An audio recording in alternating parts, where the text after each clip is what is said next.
NZ Aerosports, Icarus Canopies, now Gyro.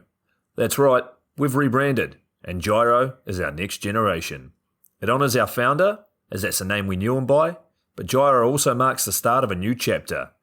And not to be biased, but it's going to be fucking epic. Long story short, we're more us than ever, so if you're new to the sport, or even a Sky God Ninja Turtle, welcome. I think our valiant leader Lucy, Gyro's daughter, says it best. And we still got that fuck yeah attitude. Rebrand! Woo! Rebrand woo indeed, Lucy. Anyway, head over to gyro.com for more info and get amongst your legends. I was 19, broke, unemployed, and sold my girlfriend's canopy for drug money. So I thought I better sew her a new one. What a sentence, and what a story. This describes the humble yet outrageous beginnings of NZ Aerosports, the home of Icarus Canopies, in the words of our founder himself. From getting a paratrooper toy from his mom, watching parachutes at the DZ as a 6-year-old, jumping off the wharf with a parachute made from bed sheets, doing his first jump at 16, sewing his first canopy on a borrowed machine at 19, and starting to sell parachutes out of a garage in 1986, Paul Gyro Martin had an undying love for the sky. Our company started with one man with the wildest of spirits and a true blue sky dream, a renegade. In the time that Gyro created and ran the Icarus Canopies brand until he passed away in 2017, he pushed everything he had to its limits. We miss him, and we always will. Gyro is the next generation of NZ Aerosports. It honors our founder, of course, because it was the name we all knew him by, but Gyro the rebrand also marks the start of a new chapter, our next jump. Gyro is the space between sound and silence, art and science, chaos and calm. Gyro is a state of epic tranquility that transcends understanding. That moment, in the door, in free fall, mid-swoop, where nothing but the present exists. A perfect balance of euphoria and thrill. Gyro captures our passion for flying and our commitment to designing break-the-fucking-rules canopies that deliver pilots pure, wild flight. Coming straight from the cockpit, it's another episode of Lunatic Fringe with the fucking pilot.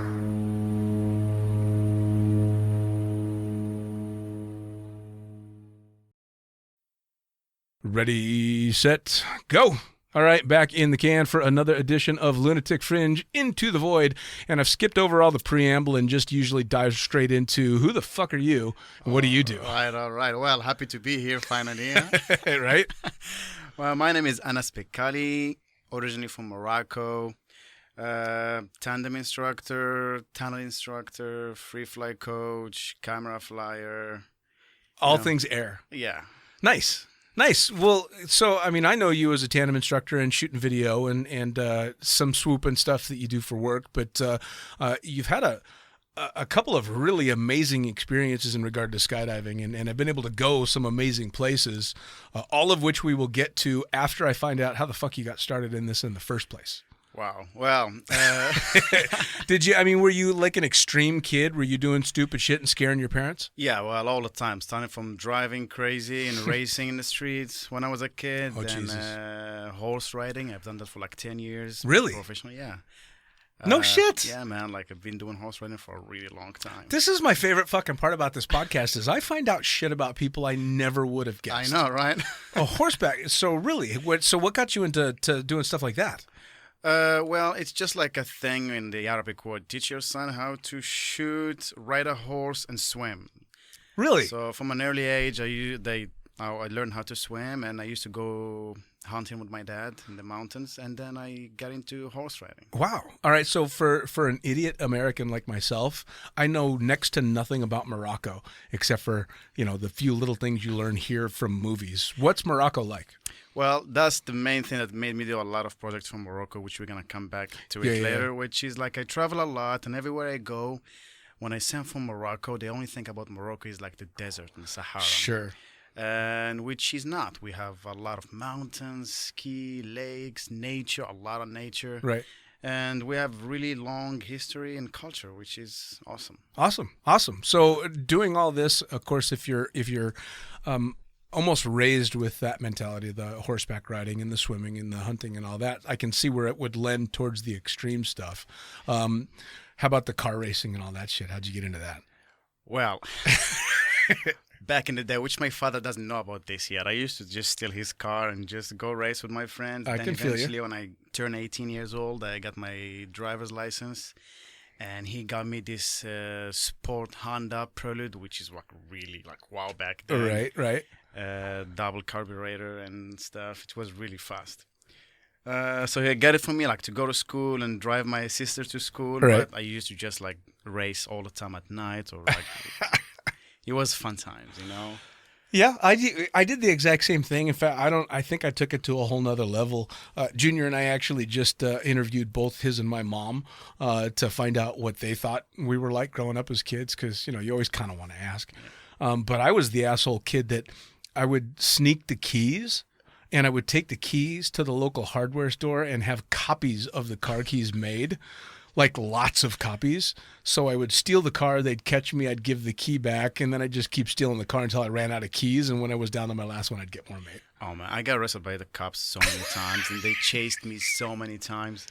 At one point, they used to just call my dad and tell him, like, ask him to stop, you know, like, and right like 10 days before I leave Morocco for good, I got into this really big car chase, and they end up like arresting me and stuff. It was like really bad.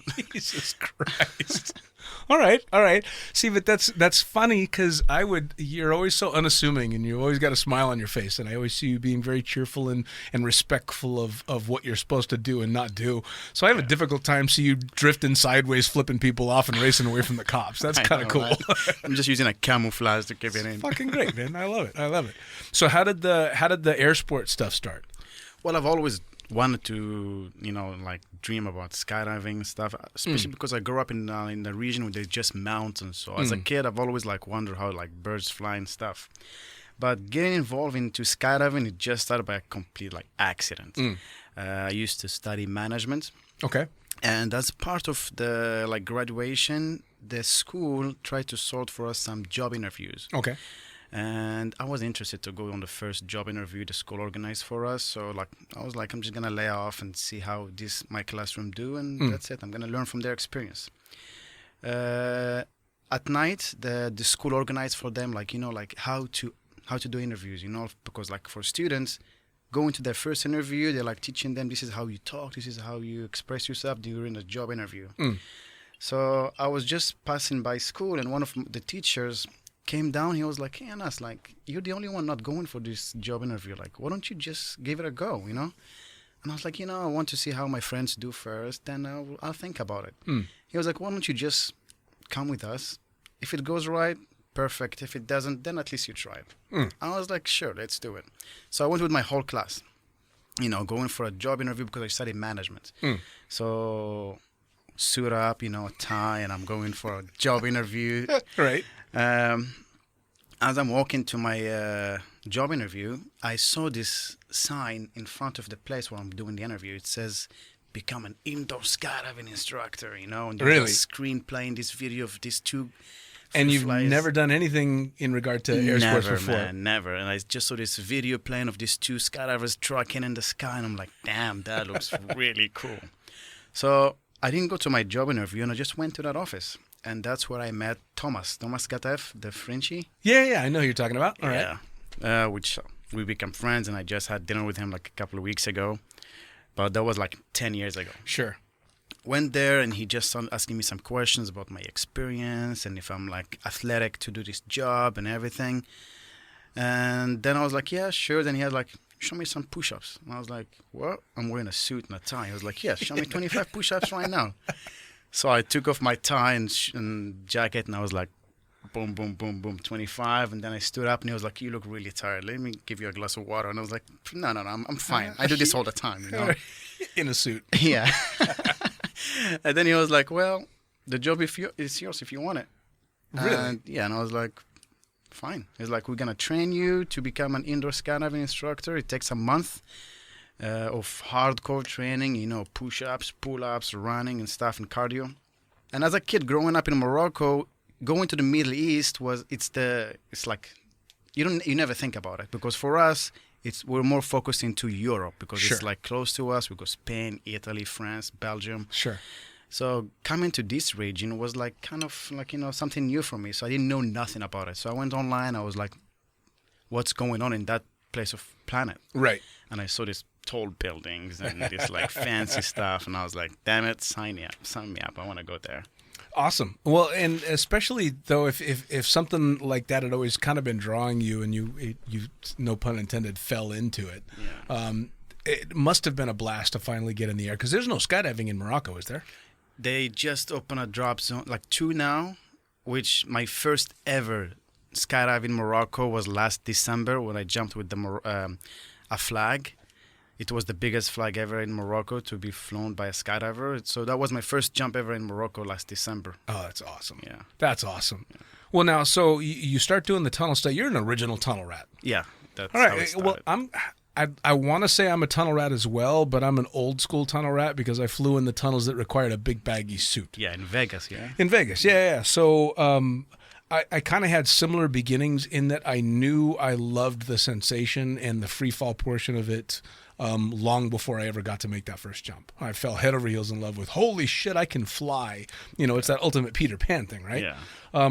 What about your first jump? Like, did you know when you started flying in the tunnel, fuck, I want to make a skydive? Well, that's how it started. Like, I started flying the tunnel and I was like quick learning, you know, like I've learned a lot quick, and I used to coach a lot of skydivers, and they always told me, hey man, like, you got a talent here. Why don't you take it to the sky and just do what you do in the tunnel in the sky? And that's what I started getting interested into it. And a little bit before that, that's how I met J. Russ and Steph. Okay. All right. And Shout out to J. Russ. So yeah, man, everything I know about skydiving and tunnel flying, it's from J. Russ and Steph. And for people who doesn't know who's J. Russ and Steph, they're like the world champions in VFS, like for the past, I don't know, 7-8 years now. Something like that. Yeah, for those that don't even know J. Russ, it's Jason Russell. Jason Russell. Yes, the rock star. And Stephanie Strange. Yep, absolutely. They are, besides being amazing skydivers, they're both sweethearts. Oh my, I love those guys. Which is funny because if you look at J. Russ, he's got the bald head, he's got the little soul patch under his lip, he's fucking covered in tattoos, and you're like, this motherfucker, I don't want to get into a dark alley with this guy. And he's a big sweetheart. Oh man, like he has the biggest heart, and he's just like everything I learned about. If started with tunnel flying, they used to come and coach skydivers there, and they used to be like, hey Anas, get your helmet and come with us in the tunnel. I'll coach you some stuff. So that's how I started learning from them, and eventually when I wanted to start skydiving, they're the one who took me on my first jump. Oh, that's fucking cool. And I remember, like, on my first skydive, I was holding I think a Fanta or something like that, drinking. I'm sitting down at the drop zone. I'm like, what the hell am I doing here? I'm a tunnel instructor. Let me stay there. Right. Why I want to jump from a plane? Right. I'm from Morocco. We don't do this shit there. Like, right. The only thing we do there is play football, and that's it. Right. And they're like, hey, Anas, you want a 15-minute call? And I was like, damn. We got into the plane, and the more the plane is climbing up, I look from the window, and I'm like, oh, I want to do this. Like, sure. Yeah, this is going to be awesome, because I feel like, it's too high, nothing is going to happen. You're right. So I jumped, and, like, you know that sensation when you first jump from the plane, like, yep. Yeah, and I was like, I love this. And I landed, like, 2 jumps later, that's it, done with my AFF. You gotta love the tunnel, man. Yeah. When it comes to that, you gotta love the tunnel. Well, and for you especially, because you did your first jumps with people that were teaching you in the tunnel, so that trust is already there. Exactly. And especially when it comes to AFF and learning how trusting your instructor is almost as important as trusting your gear. Yeah. You know, and it both can take a lot of time. You know, gear fear and instructor fear is the same damn thing. You're like, all right, does this motherfucker know what he's doing? I do, right? You know, and not so much where you learned, but back in the States, especially when I was learning, some of the instructors were having safety meetings all the time, you know, back behind the hangar, puffing on this and that and the other thing. And you're like, all right, fuck. Exactly. I don't know about this shit. Fucking hell. You know, and luckily that's changed quite a bit these days. But to have that trust and then to already have the body awareness from the tunnel is a lot of fun. So yeah, like 2 jumps later, they're like, "Hey, Anas, you're graduate. That's it. You're done with the FF." Third jump, I went on a free flight jump with Steph and J. Russ, and it was just awesome. My landings were shit. I had so much dirt in my mouth and sand, but as far as free flying goes, I was good. You know, I had you probably haven't met him, but one of the guys I used to work with in Vegas, a guy by the name of Ray Kubiak, who's a rock star in the tunnel, and has just, I'd have to say he's one of the guys that made the huge leap with tunnel flying to become what it has. I took him with a friend on his very first tandem jump, and he's out doing style tees and shit under the tandem. And then, of course, we got him, he starts becoming a skydiver, and he's doing this amazing shit in free fall, but his canopy skills left a little bit to be desired. Yeah. But it was so cool to watch this guy that's got, you know, next to no experience in the real air doing these amazing fucking things. But I'm sure you can attest to the fact, because you were a tunnel instructor for so long, not all skydiving transitions into the tunnel. But most tunnel flying does transition into the sky one way or another. Yeah, for sure. Like a lot of people that I've known, they just transition the other way around. Yeah. And it gives you like, you know, because when you start with 0 experience on tunnel or skydiving, you had a lot to focus on. You need to focus on the free flying, the exit, the opening, the landing. But when you have a tunnel background, the only thing you have to focus on is just how to fly a canopy. You know? Absolutely. So Absolutely. you minimize the focus on one thing, and you learn quick. Well, and you get rid of that tunnel vision that's involved in learning how to skydive. And I was lucky in that I had enough time in the tunnel. I think I probably had 3 or 4 hours in the tunnel before I made my first jump. And it just, it opens that awareness just enough that I'm no longer so freaked out over body position that I can't check my altimeter. Yeah. Or if I'm so freaked out over altitude, I can't pay attention to how I'm flying. You just get a little bit more freedom in going, all right, I can fly stable. I can fly on my belly, and I can keep my eyes on this guy. Hope that parachute opens. You know? Yeah. But it takes away that fucking overload that, I mean, you and I have seen many, many times with students where you're like, Jesus Christ. I know. There's literally, I could do anything to this person and there's no way they could stop me. Exactly. Which, as an instructor, is fun. It's entertaining. I agree. Well, I mean, we used to, in Vegas, we had the Flyboys who were, you know, way back in the day, one of the OG free fly teams would come to fly with us in Vegas, and they were fucking horrible. Oh, yeah. And it was so much fun. Because they get used to that big space in the sky. Yeah. So, yeah, they don't, in the tunnel, teach you how to control your movement. Absolutely. Well, and the other thing, too, with the Vegas tunnel is there's dead air. It's not wall-to-wall air. Oh, yeah. You got those big pads, and so here's the Flyboys. I mean, this is Fritz and Mike and Eli just flopping all over the place and slamming into the wall full speed. And then myself and my old SkySurf partner, Mary Tortomasi, went out and actually got to do some free fly jumps with them in Paris Valley. And the first comment they made to us was, yeah, that was pretty decent free flying, but you guys went straight the fuck down. And I'm like, I don't know how to track. That's it. Are you kidding me? I'm used to 12 feet of air. I'm going to fall straight the fuck down. I know, right? You know, so it's funny, but all those skills did translate. But it was funny watching these amazing flyers in the sky have such trouble with the air that I felt at home in. Exactly, yeah. It's kind of cool. Yeah, it is cool. So now, how did you decide that you wanted to do something stupid like attach another human being to you? Wow. The fuck would you do that shit? I know, right? With all the pukes and stuff. Mm-hmm. Well, I had enough experience, and then I remember... I was at the drop zone, and I just went to sit down with her, and she was like, why don't you just stick around and do your rating? I'm doing it anyway, and get it. Nice. That's it. I took her, and I remember, you were the pilot, I think, on that emergency happen pop. Yes, I was. Oh, man, I would remember that. I think we just talked about it yesterday. I was so mean. Here I am chilling, you know, waiting for the altitude, then you shut down one engine and give us the alarm. And I was freaking out. I was like, shit, what are the odds? Yeah. No, well, I remember because it was a big thing that you had decided you were going to, because you were just shooting video before and you were a very talented camera flyer. And so I remember thinking, why on earth? Because I went through the same thing. And that being said, everybody that's ever listened to this podcast knows I love doing tandems. I loved being a tandem instructor. I hated it at first. Yeah, I've seen some of your students, by the way. Oh, yeah, man. You know, I've had some challenging ones. But so when I found out you were going through it, and they told me that you were on the emergency exit one, where you were going to have to, prove that you could get ready in a short period of time, lower altitude, the whole 9 yards. And so I'm like, this was back when the drop zone that we were working for, I was allowed to feather one prop. I couldn't shut down the engine, but I could feather the prop and simulate an emergency. So that's exactly what I did. Oh, man, that was scary. Feathered the prop, let the plane yaw, set off the bells, the whole 9 yards, which, of course, is great training for me as a pilot to learn how to deal with that, and solid training for you. Oh, yeah, that was like a great experience. So here I am trying to like rush into like harnessing my student, then I'm like freaking out. Then I realize like someone is filming me. I turn and there is Junior with a camera with a smile on his face. I'm like, damn it, guys. Meanwhile, I've got the fucking fire alarm bell going off like crazy up in front. Yep. That was the extreme. That we only save for friends. Yeah, like, thank you, friend. And Asa's doing this? Oh, I gotta fuck with him for sure. Well, now, so let's transition into some of the really cool stuff that you've gotten to do. I'm super jealous because you got to do a jump that I've only been able to witness from the ground, and honestly, I'm even lucky that I got to do that. You got to jump. Well, fucking tell me what you got to do. Is it 3 years ago or 4 years ago? I think it was 3 years ago. Well, a lot of it was with the help with Sujita, which I would like to say thank you to her.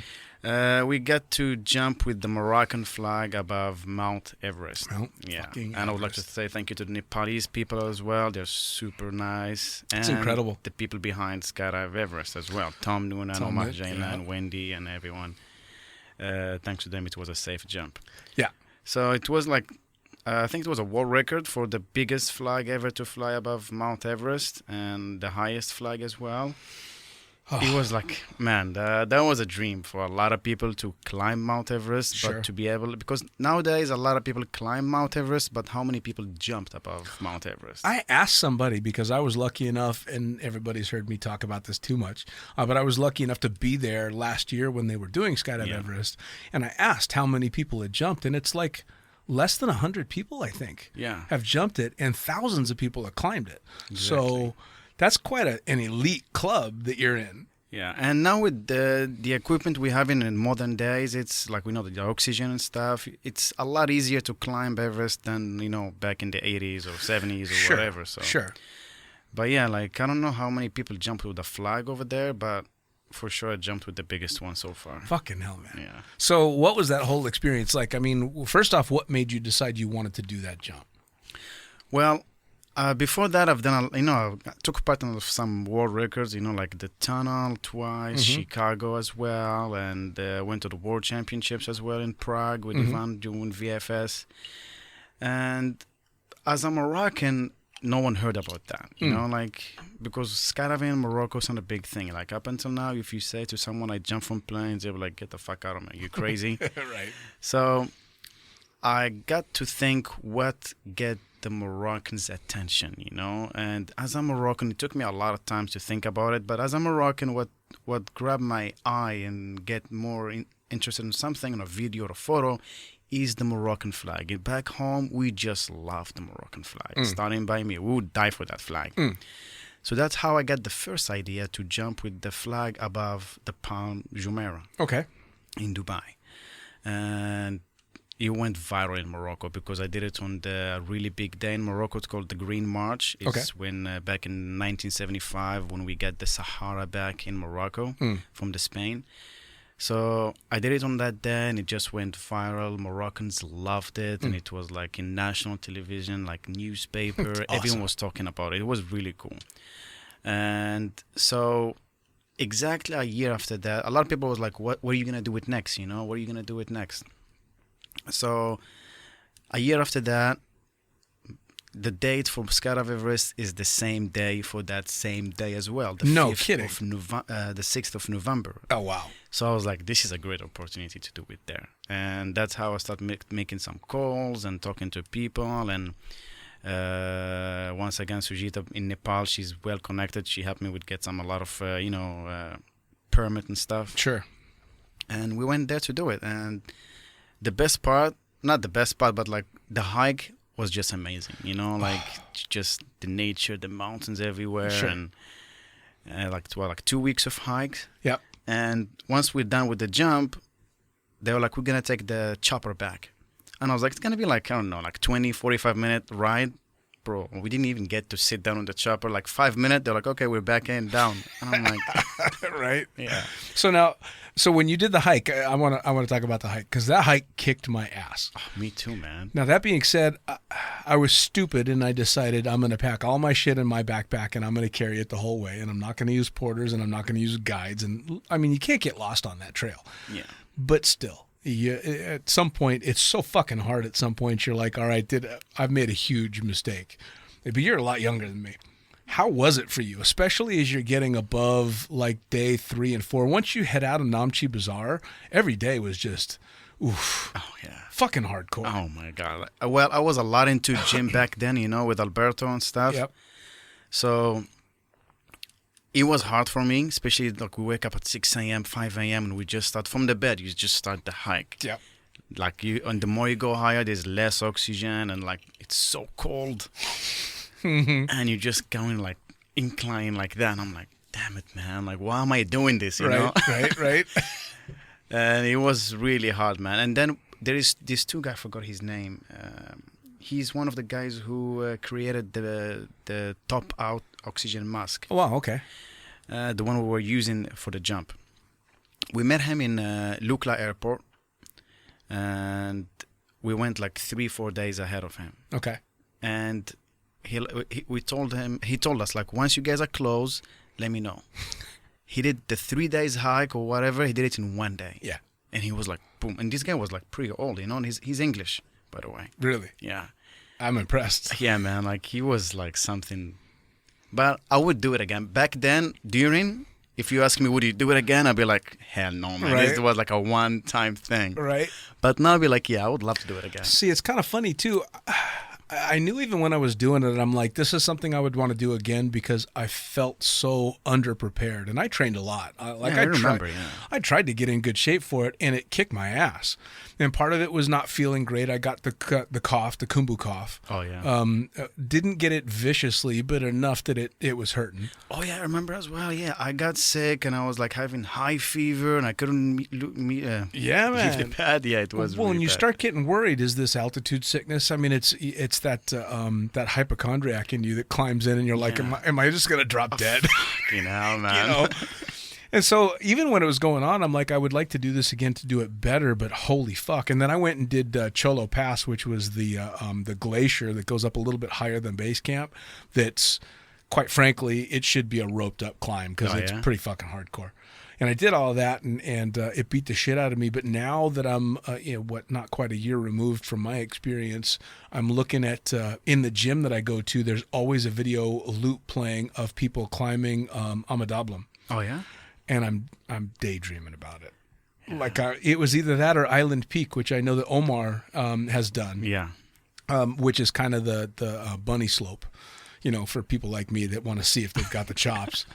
But I really am I'm itching to see if I can do it. Yeah, I mean, now that you know what to expect and you've seen it, you'll be like, all right, I'm going to get prepared the right way. And, oh, yeah. Well, and I carried like fucking 60 pounds more gear than I needed. Yeah, man. Seriously. I got it to do with only my tiny backpack on behind me. That's I had everything. Seriously, next time I'm taking like 2 pair of underwear and 1 shirt, and everybody can just keep their distance because I'm going to smell like shit. But I had How about the showers there, man? Oh. How about taking a piss? Like, it's just fucking hard. I'm like, no, I'm going to keep it for myself. Oh, well, see, I got to Namche Bazaar and I actually spoiled myself because I stayed in a room with a bathroom. Oh. And a shower. So, and I was like the total American asshole tourist. I took like a 20-minute hot shower. Just exactly what they ask you not to do. Yeah. Because I'm like, fuck everything. This sucks. But then you get up to, what was the one? Gorkachep. Yeah. What do they call it? Gorka shit? Because it's such a nasty place. Yeah. I didn't even stay there because as soon as you get near the camp, you can smell it. And I marched through it straight to base camp. And my mistake was that I had to go through Gorkachep all the way back down to Loboshe, which is where I stayed. Oh. So my hike back from my base camp ascent was like 10 hours. Oh, wow. It was not. It was stupid. For an old guy, it was hard. But now, so the fuck the hike, the jump, I mean, I got some amazing views of Everest and got to see some spectacular stuff along the way. but I mean, Man, it's just so emotional. Like flying by the Mount Everest, and which is for them, it's like a goddess, you know. yeah, Like Chomolungma. yeah, Yeah. and just going above it. But in the moment, there is a lot going on in your mind because usually I jump with like a t-shirt and short or Yeah. swoop pants, but here I am with like a massive suit for the cold. Yep. And I have so much gear, you know, my helmet, big, huge goggles, the face mask for the oxygen, and a lot of tubes coming out of it Sure. connected to the oxygen bottle, and plus a tandem rig, the flag in front of me with like almost 20 kilograms of weight. Yeah. And since we're flying, I couldn't carry on weight with me from here because, you know, it's 20 kilograms and you have like 30 kilograms maximum to fly with. Yeah. Yeah. So we filled it with rocks, just from the mountain. So it's just like you have 30 kilograms of their tandem rig behind you, another like 20 or 30 kilograms in front of me with the flag and the gear and everything, plus all these tubes coming out of my face. I had zero mobility, especially when Sure. I jumped, throw the drug and open my parachute. I had Omar Al-Jailan and another flyer behind me for camera to shoot the flag jump. And, you know, before I open the flag, I need to have eye contact with them, see where they are, Sure. so I can open the flag. That way they're not below me. But I had zero mobility with my head. I couldn't turn right or left. Jesus. And because I had to put the tandem rig in a different way that I'm used to for the bottle of oxygen. When I opened the parachute, the chest strap came here, like Under your chin. Yeah. Oh, fucking hell. so I couldn't look down, I couldn't look right or left, and I was like, you know what, just fuck it. I'm gonna open this flag now. So I opened it, and it was a bit windy because especially there's mountains around us. So Sure. the winds hit the mountain, come back to you as turbulence. Sure. So it was like flying a Yaris off-road, you know, like and the camera flyers, like they were like really tight for them as well to get closer to me, especially because the canopy is all over the place, Sure. and I have like 20 meters below me of flag, you know. It was intense. Like all my focus was in that one like 5 minute.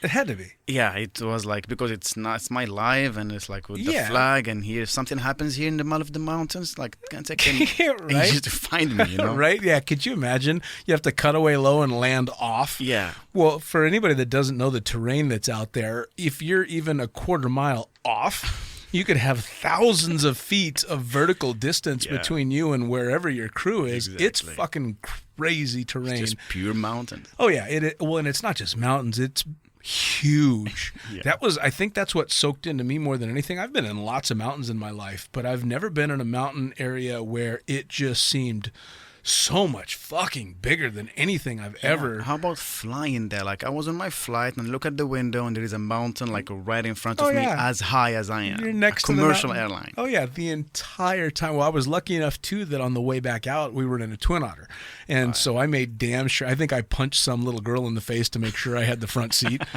I didn't actually, but I wanted to. But so make sure I could be all the way up in front to look out the front At and- Lukla Airport. at yeah? Lukla Airport. Were you scared to go there because it's one of the most dangerous airports in the world? No, if I'm being honest, I wanted to be in the front so bad. You want to be the pilot, I wanted right? to fly it so exactly, bad. because as a pilot, you'd be like, I don't trust this fucker. I don't know who is he. True. Well, actually, I think I trusted them. I mean, if you fly there, you can fly any fucking where. But we've seen so many accidents and crashes Sure. over there. Like, Oh, yeah, absolutely. Well, the big thing that scares me is not the competence of the pilots or even the maintenance of the aircraft. It's the conditions. And there's so many conditions that they won't even fly in. They're that careful, but the turbulence is something that you can't get around. And luckily, the day that I went in and the day that I left, it was super smooth. But I have this just inbred fear of mountain wave turbulence because I had a really bad experience when I was a low-time pilot. So the idea of getting caught in a downdraft in an aircraft in the mountains like that is horrifying to me. So I could never be a pilot in a place like that for fear of that kind of shit. Like I can handle normal turbulence all day long, but I fly on the seashore. I'm not, I'm not getting fucking major downdrafts from a mountain. Exactly. So those guys have got some stones. zones. If you're in the left seat of a plane flying there, you're as good a pilot as you're going to, find in that situation. And then it's just a matter of being smart enough to fly in or out of the right conditions. True. But watching going in and out it's astounding. The scope of how big that fucking place is, just, you can't wrap your head around it. Yeah. Some of the best pictures that I got of Mount Everest were from the overlook in Namche, which is that's 5 days hike away from base camp. Clear, yeah. And it's just, you're looking at it and it going, looks so close, yeah. Yeah. And it's, granted, it is only like 30 kilometers away at that point, but that's the longest 30 fucking kilometers of my life. Holy shit. A lot of up and downs in there. So now how big did that, or I should say, how small did that landing area look when you got the canopy open? Oh man, it looked like a small, like a circle. And it's not, the landing, you've seen the landing area. Oh yeah. It's like not even flat. No, it's like, sloped down. Yeah, and it's rocky a little bit. And at one point, because there's so many trees, and when you jump with no flag, you can see where your feet are. So you're like, all right, that's my feet. I know how far I am from the ground. Right. But when I have like 20 to 25 meters below me of fabric, I don't see the end of it, And even if I do, the angle that I'm looking at it doesn't tell me if I'm close to the ground or not. All right. I don't want to cut away the flag over someone's head, Right. So at one point, I just got away from all the people, and I was like, that looked close enough. And it wasn't. It was like 10 meters high. I cut it off, and the wave just pulled the flag down and just exploded immediately because it was full of like sharp rocks. And just exploded. And I just went to land ahead, and I had a slide on my butt landing because it was like down the hill. Yeah, it's like a 10-degree downslope. Yeah. It's proper. Well, and I haven't walked all the way to the end of that because that used to be a runway until the porter that went in and out of there crashed. Yeah. And so they don't allow fixed wing in there anymore, which that is probably the most intense field I've ever seen. So if for anybody that doesn't know, Skydive Everest runs everything out of helicopters, which in itself is pretty intense anyway. But I didn't walk all the way to the end, but I know that it drops off. So there is no going long. Yeah, and sometimes we had like a window of 30 to 45 minutes to jump because the clouds come in and they just cover everything. So fast. Yeah, it's like blink of an eye. That's it. You see fast. Nothing, yeah. So now how was it? I was very, very lucky. So I did my entire trip on my own, and I had no plans for any days. It was literally just, okay, today I'm going to try and do this or that. And so I did the Everest Base Camp, and I did the Chola Pass, and I was going to go up to the lakes, but I really wasn't feeling very good. So I'm like, all right, I need to be smart and head down just in case. So I went down to Namche, and I happened to get there the day before the blessing ceremony. So I got a message from Omar saying he was going to be arriving the following day in Namche Bazaar, and was I going to be there? And I was planning on hanging out for maybe a day, but I'm like, fuck yes, I have to stay for this. I had no idea what was happening. And he was such a sweetheart. He and Wendy and the crew there allowed me to sit in for the blessing.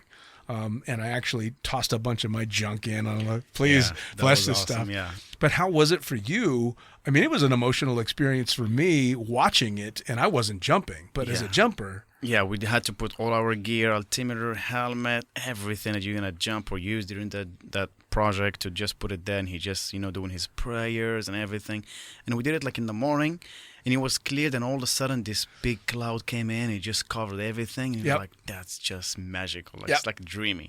The exact same thing happened. He made, and we were like freezing cold, and here he is wearing just like a red cloth over his body, and I'm like, damn it. And you told me your story. He was like in the middle of the prayer, he got a phone call. Oh, dude, it was fucking hilarious. He's in the middle of doing the chant, and the water's going, and he's got the little drum thing going back and forth, and he's doing the chant, and you hear a phone ringing, and my initial response is, what fucking asshole didn't turn their phone off? And then I see him still chanting, digging into his robes, and he comes out with a flip phone, reads it, and then stops the chant to answer the call.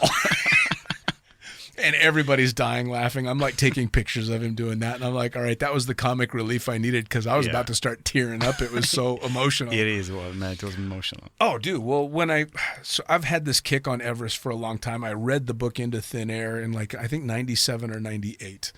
and became obsessed with the lore of that mountain. And I've read that book a dozen times, and then read all the other books around it and all this folklore. So, of course, doing the hike up, you go past all the markers for all the dead climbers, two of which, Scott Fisher and Rob Hall from there. And I was all welled up and teary when I saw them. But when I got to see Everest for the first time was above Namche at the Overlook, and I burst into fucking tears. Yeah. I literally am walking past this lady who's just sitting there sunning herself and taking some pictures, and I see it and just boom. Man, something like in your chest move in and start shaking. Oh, yeah. It's just... Oh, yeah. Well, I had to. I'm like, I'm so sorry. She's all, no, you're actually not the first person to burst into tears up here. And I'm like, this is just, I didn't expect that. Actually, I kind of did, but it just punched you. Yeah, it is. I was so amazed at it, and especially because of all the history and the folklore behind it. And then especially to be able to go and watch this jump that's being done over the top of it. It's just epic. Yeah. Now, so you got to do this jump, but something extremely special for you happened after the fact. I mean, you've been able to do a few things now. You got to do well. Let's talk about the other place that you're jumping and doing as well before we get to that. All right. Well, after that, I got to do the flag jump over Morocco. Right. And currently working on a project which is mainly in Morocco. It's going to be like a documentary about Morocco. We're going to start from the north all the way to the south. Awesome. It's going to be 4 episodes jumping above some special locations in Morocco, monuments, natural stuff, cities, and just show Morocco using the eyes of a skydiver. And we're going to mix it with a little bit of extreme sport, At some point, we're going to call like some local skier or kite surfer and stuff, and just show Morocco to the world that there is not only Sahara on it, there is a lot of other things going on. Sure. So that's the area of the project. We've been working on it for I've been thinking about it and planning it for 5 years now. Awesome. But we've been thinking about doing it for the past 2 years, but each time something comes up and we have to postpone it. Like this year, we have Corona again. So it's going to be postponed probably to the next year or something like that. Sure. Well, now, so you did the flag jump over Morocco, and then you got an invitation. Yes, I got invited because each year around this week, which is like on the 29th, I think, of July, all Morocco celebrate the king by naming him a king for the next year again. Okay. So all the ministers, governors go all to the palace and just vote for him again. Right.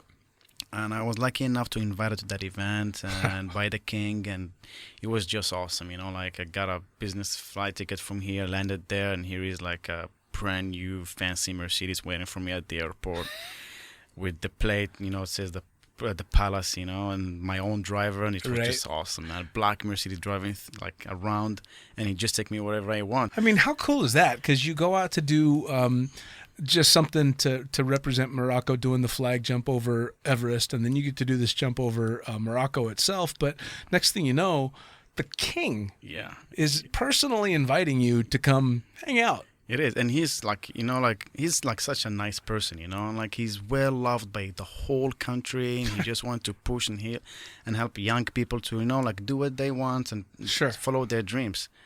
So it was really cool, and the Crown Prince as well, and it was just a magical experience as well. All because you decided to get into a windy tube once. I know, right? If I followed my what I studied, I'd be having an office job by now, complain about the whole week, waiting for the weekend to come in so I can go and do something fun. Well, and you're like me, though. Skydiving and the tunnel for you has taken you a lot of different places and given you opportunities that you would normally have. In fact, you and I have been lucky enough to spend time in Bali. Yeah. Oh, my God. Running around that place, doing all kinds of stupid shit. And that was so much fun getting to, for those that have never been to Bali, there's an island called Gili T.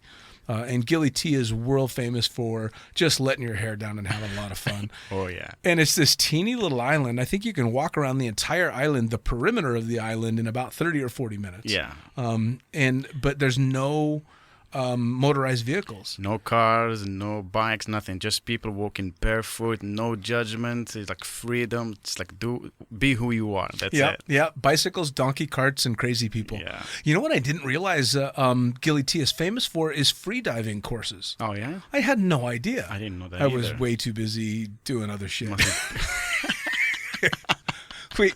We were lucky though. We went there like it was perfect because we had probably 20 skydivers. Yeah. We kind of took over. Which is hard to, like, especially that we work together. It's hard to all of us get the same time off in one place. Yes. It's just like a one.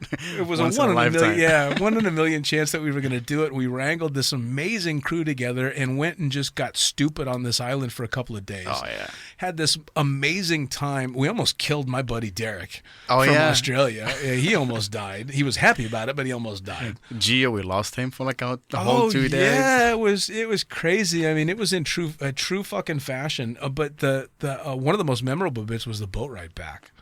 Oh man, like let's not talk about that. It was like horrible. Oh my God. Oh, like the waves, and I was like just bouncing right and left, and this Right. guy puking right next to me. I could taste what he had for breakfast. It was just horrible. Well, I remember when we were loading up in Gili, and I raced to get on top of the boat because I had an inkling that it was not going to be a great ride. I'd rather be getting wet up top. And it turned out it was the best decision in the world because not only was the seas super rough and super choppy, and instead of being an hour and a half, it was more like 4 hours to get back. But the thing had diesel fumes, just kept going. So everybody had been throwing up and vomiting and man. passing I couldn't out. move at one point. Like I just had to put my head down over my backpack and I'm just like praying to just this trip has to end right now. Oh yeah, well, and we were all trying to recover from a very hard 2 days. Oh yeah. Yeah. Those 2 days and those shakes and that sunset. Oh my God, the never fucking ending sunset. Oh, It's man. probably still going on. It's probably still happening. Probably. Yeah. Oh man. So yeah, that was an incredible experience, and it's a bummer that you're having to put off the stuff in Morocco because of Corona. This shit. Yeah, it is. But we have something going on that hopefully it's gonna happen for Egypt as well. Yeah. this So tell year. me about this. This is with Omar, yeah? Yeah, well, it's gonna be lucky enough again. It's gonna be on the 7th of November and the 6th of November, and in Everest. Awesome. So it's gonna be just a perfect timing to do it again there, and just to share the love of my country with the world Sure. and do it. Man, I've been all my life fascinated by the pyramids, and I've read a lot of things about them, and doing a flag jump over that place will be just another dream to come to reality. I was so lucky to be able to accidentally be able to visit the pyramids because I was doing a flight back with an aircraft. Yeah, I remember. I think I've seen some of your photos as well. Yeah, and myself and Ty, Yeah. were coming back home, and the winds would not allow us to make it. So we had to do a layover in Egypt. And literally got off the plane, ran to the hotel, and went, how the fuck did we get to the pyramids? Oh, yeah. Because we got there in the morning. And so, literally having no plan and no thought that we were even going to go there, the next thing you know, I'm standing in Giza and looking at these amazing pyramids. And half of the time I'm thinking, to jump over this site. Magical. Holy shit. I mean, are you kidding me? And even just to be able to see something like that is amazing, but to be able to see it from such a unique perspective that we have. Yeah. I mean, how incredible. It'll be like, oh my God, I've been dreaming about that for all my life, man. Yeah. Like just some fact about the pyramid. Did you know like the, what do you call it? The coordinate of the pyramid, the Great Pyramid of Giza. The coordinate, those numbers? I've Are heard. the speed of light. Is it really? Yeah. So if you took those numbers and at the end you just put meter per second, that's the speed of light. The exact same number. So how does people knew the speed of light back then when the fastest thing was a horse? Yeah. Yeah. Well, what was it? And I please let me put this out there. I am an idiot, so you don't need to pay attention to anything I'm about to say. But wasn't there supposed to be a huge library in Alexandria that contained All the secret. all this? Thousands of years of knowledge that burned down. Yeah. It was burned down. So I was right. Awesome. you All were right. So God only knows what they actually knew. I think we're much further behind than we would have been had that knowledge not been lost. Exactly. There's a lot of, come on, we can't even agree on how they built the pyramids, let alone what went into it. Exactly. So Aliens. at this point, man, after everything that's gone on this year, I wouldn't expect them to just show up to the party right now. What else? What's next? I mean, Exactly. come on. Are you kidding me? I'm watching my country crumble, which is insanity. I'm watching coronavirus doing some crazy shit. People having to get super creative. It's brought out a lot of bad, but it's also brought out a lot of good. I've watched people band together in ways that you never would have necessarily expected. So there's some good things coming out of it as well. For work, it sucks. Yeah. For entertainment, it sucks. Like, can we just skip to New Year? Exactly. I did want to ask you, you had just mentioned, because you observe, so for Ramadan, you fast. Yeah. I got to give you credit because I've seen you fasting and working. And I've watched you turn pale as a ghost and ready to fall over. How the hell do you do that? I don't know, man. Like, it's just, I mean, you just I don't know how to explain it. It's just, I'm not afford for that one because, like, not drinking, not eating, especially here in the Middle East, it's just so hot and you have to take people on a jump. Or I try to do camera during the month of Ramadan. But still, you have to a lot of focus, keep the people on the frame, and just... Sure. And it's just... Well, so actually I want to ask too, being that you do observe and all that, how weird is it to be as deeply entrenched in a community that you are? Skydivers are not known for restraint. I know, right? Skydivers are sex, drugs, and rock and roll. Free spirit. Absolutely, so we do a lot of shit that I would assume is frowned on in exactly the things that you're observing. So I know you well enough to know you don't cast judgment on what people do, but do you ever just go, oh, fuck? Well, that's what I do. Like, I try to keep, like, when I work in the Middle East, I do nothing but focus on work, and that's it. Also, when I'm back home, I try to do nothing but focus on work, family, and stuff. But when I travel, I just like to have fun as well, Sure. So I just have to find balance between work and fun. And doing it for such a long time now, I got used to it. Like, I can go to parties in the Middle East when everyone is, like, drinking, but I'll be, like, fine with it. I could have fun with them with no problem. Sure. So... Well, now, what about when you go to the States? Say your first trip to the States in the first big drop zone. Did you just stand around going, holy fuck? Oh, man. Well, I've been to, like, a lot of... Chicago was just like madhouse. I know, because you said you went to Chicago, which is like the crown jewel of crazy town for Summerfest and during stuff. a world record, Right. Where you have to focus and everything, and that once the sun set, all bets are off. Oh, that's it. Yeah. It was well. Before that, I did a lot of trips to Amsterdam. Like I had like 19, 20 times to Amsterdam. I even once where we had a standby. Back where I used to work with Alberto, and he looked at me and he was like, "Amsterdam?" I was like, "How come, man? We have work the next day." He's like, "No, we're gonna go now. Jacket, jeans, straight to a club. From the club back to work." And I was like, "You know what? Fuck yeah, let's do it." So we just wear jacket, no hotel bookings, nothing, just a flight. We landed in Amsterdam at like 7, 8 p.m. We called our guy because everyone has a guy in Amsterdam, Right. And then we went to a party. The next day by 10 a.m. we were on a flight back to work. Oh, Jesus. Yeah, it was. But how old are you? I was back then. I was like 28, 27, Nothing in your 20s counts. I know, right? Yeah, no. Rubber bones, rubber brain. It all just exactly. fucking bounces off you. Yeah, even after Bali back then. After Bali, we went back we did Amsterdam, Tomorrowland, Ibiza, Amsterdam, Tomorrowland second weekend, and then Budapest. That's like... Man, I was like, I just want my life back. Yeah, absolutely. If I were to do something like that, it would be 6 months of hardcore recovery and soul searching for me if I did that. You should see Alberto during that trip, man. Alberto is like this big guy, muscly. Yeah. By the end of that trip, he was like... How funny is that? God. Alberto took my daughter on her first skydive. She was supposed to go with someone Jackson. Oh, yeah. So she was supposed to go with Jackson because she had a crush on him. She's going to kill me for saying that. When she was like 9 years old, it was the first time she met him, and she fell in love with him. And I guarantee it's the English accent and the fucking hair. Oh, yeah. And I'm sure Jackson back in his day as well was like... Absolutely. Yeah, he's too old now. But He was not available to take her on her first tandem because that's what I wanted to do because that was, he was the epitome of cool in skydiving.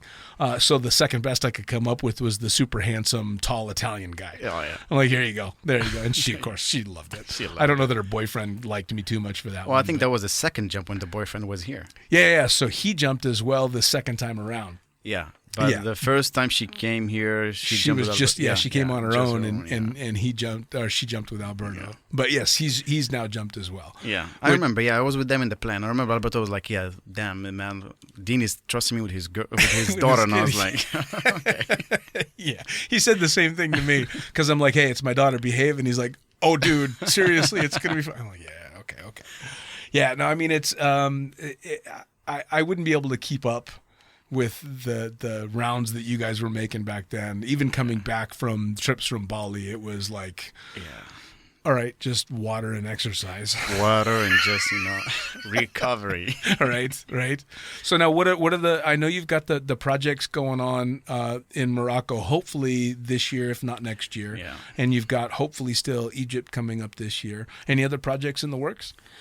Well, apart from that, there is like a few flag jumps here and there outside of Morocco. I have this ski project that I want to do as well, but it's going to require me to train for ski a little bit, which is jump from a plane. Because we have a lot of big mountains in Morocco, which is full of ski, which is basically just jump from a plane and just with a ski snowboard, and just swoop the mountains with a ski and stuff. That'd be cool. So yeah, I want to do that and some other ideas. Nice. Yeah. Well, and again, we've been lucky in that we've been exposed to places and opportunities that are even special in skydiving. Yeah. I mean, to be able to go do something like Everest, most people will look at it and daydream, but exactly, it doesn't even cross their mind as something that they would allow themselves to want to do because there's no fucking way. Yeah. I mean, I'll never get to do that jump. The price tag on that jump is... Whew. Yeah, man. Yeah, it's just crazy, and it's just like because we grew up in a culture where people like since you are young, your parents be like study so you can be happy, and you just keep studying. And once you graduate, they're like find a job in an office so you can be happy. Right. Then you got a job. Oh, find yourself a wife so you can be happy. You get a wife, have kids so you can be happy. Right. Then, sooner or later, you're like 56 years old. Your life is behind you, and you're like, fuck, what happened? Right. I haven't done nothing. Yeah. Now, how is your family in regard to the path you've chosen? Because it's not a standard path. Yeah, well, my older brother, he passed away in Switzerland. He was just taking a shower, slipped in the bath, broke his neck, and he was living by himself. Jesus. So, yeah, this is just from finding a shower. So when my family sees me jumping from planes, they're like, be careful. You see your brother was doing something that we do every day, And sure.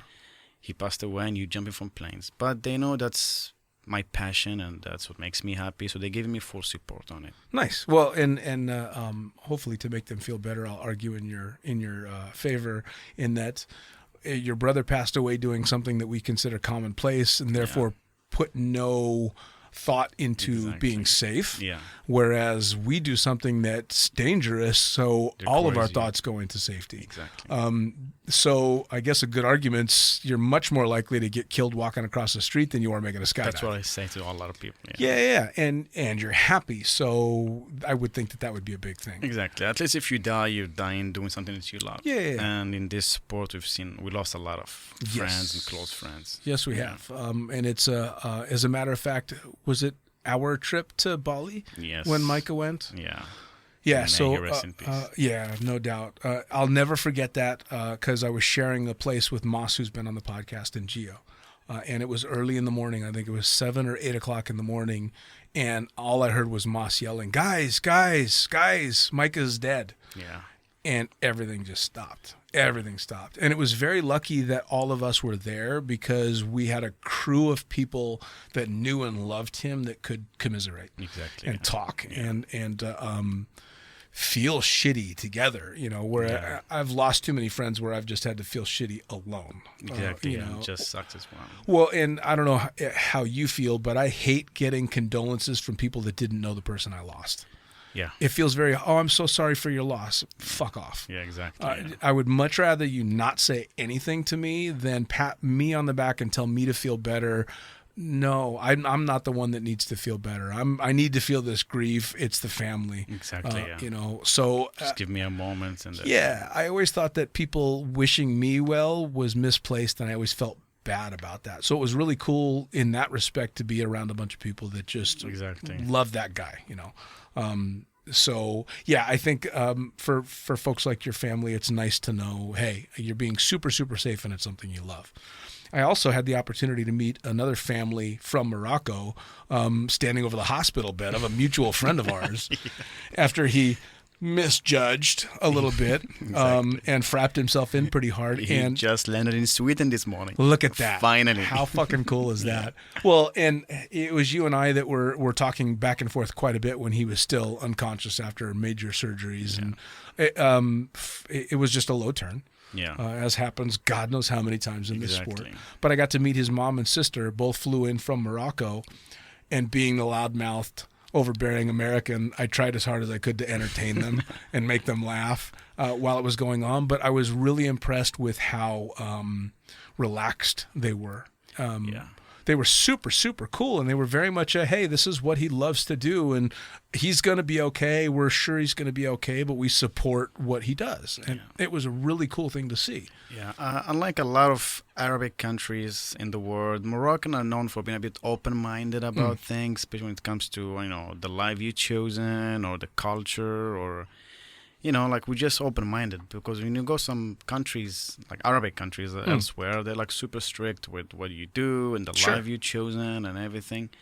So the parents are just like, you know, do what makes you happy and just be careful. That's it. Well, and especially for me being an American born and raised in the States where we have very different opinions of the Arabic world, and it's so nice and refreshing to have met so many amazing Arabic people that reflect the same things that I think and the same values that I think, and although they don't do the same things that I've done, they understand or at least don't condone, or don't belittle me for the choices that I made, which is an awesome thing to see. It's something that I think a lot more Americans need to see.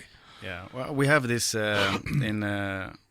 it's in the Quran. It says, I don't believe in what you believe and you don't believe in what I do. I'll just respect your beliefs and you respect mine. That's it. And we're going to have equals. Like, live and let live. Yeah, exactly. Yeah, I mean, I'm not a religious person, but I can't say that I don't agree with it's the whole 10 Commandments, all that stuff. Okay, do unto others. That I don't need any religion to tell me that. That's fantastic. Yeah, absolutely. So it's so nice to hear that kind of thing. And again, being that loudmouthed American that's traveled around a lot and been accepted everywhere that I've gone without having to change myself. Yeah, just do good, you receive good. Yeah, man, it's amazing. Yeah. So now I always wrap up every podcast by asking skydivers. That's it. We're wrapping up. Yeah, well, we're getting there. We're getting there because you got to give us some advice now. Advice to new jumpers. What should they be thinking of? What should they be staying away from? How do they stay safe in the sport? And for old fuckers like me, or people that have been in the sport for a while and maybe you're getting a little bit burned out, maybe they're even burned out in the tunnel. They started working too early in the sport and they're not finding any joy out of it anymore. What advice do you give to them to get that fire back? Well, for the beginners, I'd be just like, don't rush up, take it easy. Yeah. Listen to your instructor, especially when it comes to downsizing. You know, a lot of people downsize too quick and they end up hurting themselves and they're like, oh, fuck, I hate that sport. Right. Yeah. So just... And I walk funny now. Exactly, yeah. Yeah. And what else? That was the last one? The old timer. So like you started working in the sport. I started working very, very early in the sport and I suffered major burnout. And it took about a 4-year break for me to get back into it. And there's a lot of people out there that, I mean. Was it before stripping or after stripping? After stripping. Oh, okay. Yeah, well, after stripping. Stripping's how I became a skydiver. It's the only way I could afford it. I actually had to take about a 4-year break to relearn why I got into it in the first place and to find that fire again and why I wanted to jump and go out and be a fun jumper. But what advice do you give to people that might be getting there? Because you started working right away. Well, if you got old and you reached that age, I'll be like, you got nothing to lose by then. Yeah. Everything, all the fun that you could have is behind you. So just take advantage of what you got now and just go skydiving, man. Nice. Just go have fun. Nice. Yeah, I mean, it's a lot of the advice that's been given for people that maybe have been in the sport a long time and are reaching burnout is to try something different. And my advice has always been go find something in the sport that you suck at. Because I've found that there's nothing more entertaining than having to learn again and being embarrassed because you just screwed something up and seeing somebody that's so much better. I just had Rafa on the podcast as well. Yeah, I saw that. He's just stupid good. Yeah. And granted, he's built for it and he's got natural advantages. But I watch somebody like him fly and I'm in awe of it. And, he almost reaches this hero status. And then I get in the tunnel with a lot more jumps than him and a bunch more years in the sport, and I'm bouncing off the fucking glass and I suck, but it's fun. And that's what tunnel did, man. Like, it just took this sport to a whole new level. Yeah, and it created a league for its own. That's like, now we have tunnels, we have like world championships just in the tunnel and stuff. When like 10 years ago, it wasn't. It was like just skydiving tunnel. You do it to just learn how to fly so you can compete on skydiving. Yep. No, now the tunnel's a whole different world. Yeah. So it just took the game to a whole new level. That's why you see a lot of people with thousands of jumps with no tunnel experience. They hit the walls. And someone with like 50 or 100 jumps or maybe no jumps flying like a ninja in the tunnel. Yep. Yeah. Well, I tell you what, though, that's the only reason that I get to brag at all is that I come from the skydiving generation that had to learn 60 seconds at a time. Yeah. So I get to school. brag that I might suck, but I earned sucking. And it's not that you don't earn it in the tunnel. It's that you just learn so much more, so much faster. Yeah. And you can't go have a 5-minute skydive. Exactly. And once you're out of the plane, you can't ask someone to change something until you land on the ground. Exactly. When in the tunnel, you can just shut down the tunnel. Hey, do it this way and this way. That's how we do it, right? And put it on the tunnel again. Yeah. Well, and I envision in the very, very, very near future, all students that are serious about learning to fly in the tunnel are going to have air-to-air in their ears. Yeah. So you're going to have an instructor standing in front of you. Legs, fucker. Exactly. That's just going to be able to tell you right then what to do. For me, it's fucking hilarious, like getting up off the net on my head in the tunnels, and I've got 2 or 3 of the world's best tunnel flyers hanging on to me, making me feel like I'm flying when, of course, I'm just hanging on for dear life. But I'm like, look, I'm flying with these guys. It's amazing. As soon as they let go, I'm fucked, but it's great for now.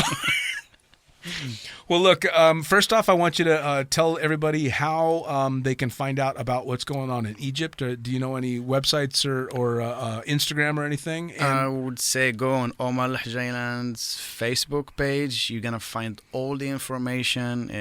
They do it like once a year, I think. Okay. It's an awesome experience.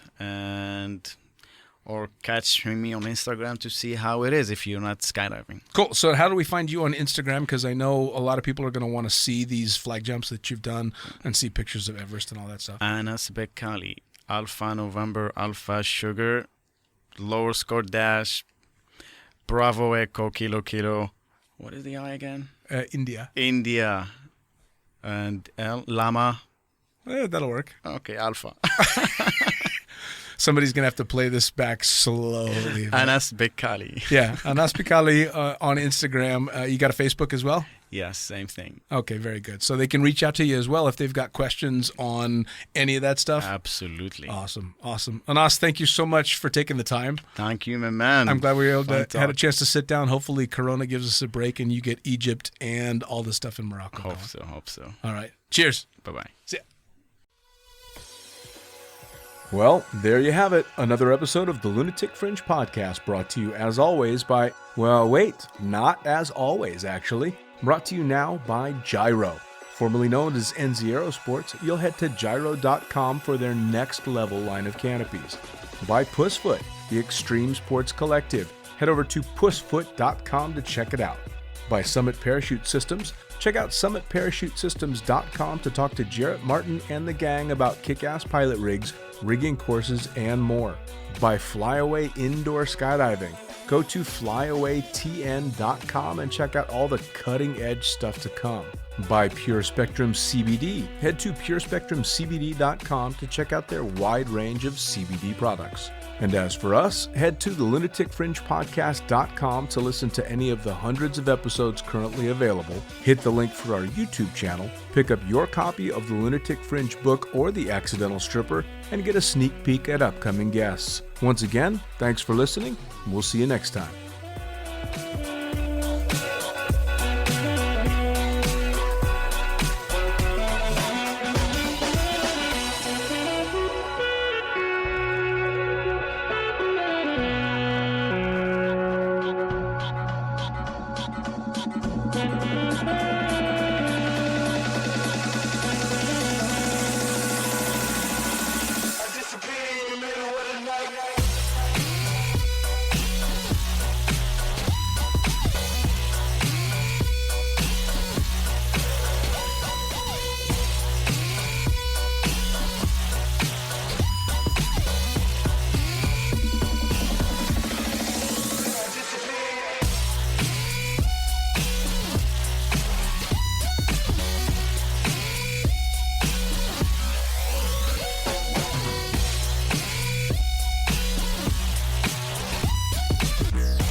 Damn.